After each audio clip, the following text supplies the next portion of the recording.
You know, this to me is a fascinating concept, this idea that what somebody did 75, 90 years ago is still impacting our lives today. And in fact, Michael, remember our guest, Sean Brink?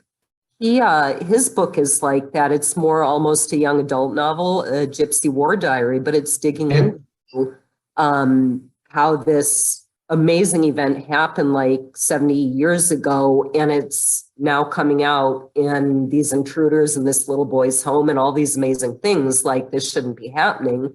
And it's because of what happened 2 generations ago.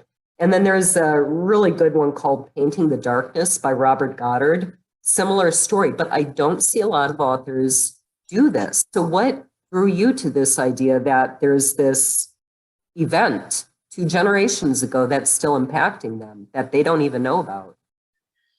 Both personally and as a writer, I'm fascinated by family history. And I often think about past choices, past events, and how without certain things happening, for example, I perhaps wouldn't be here. My father, for instance, was in a very serious accident as a young man, ended up bobbing about in the Atlantic Ocean.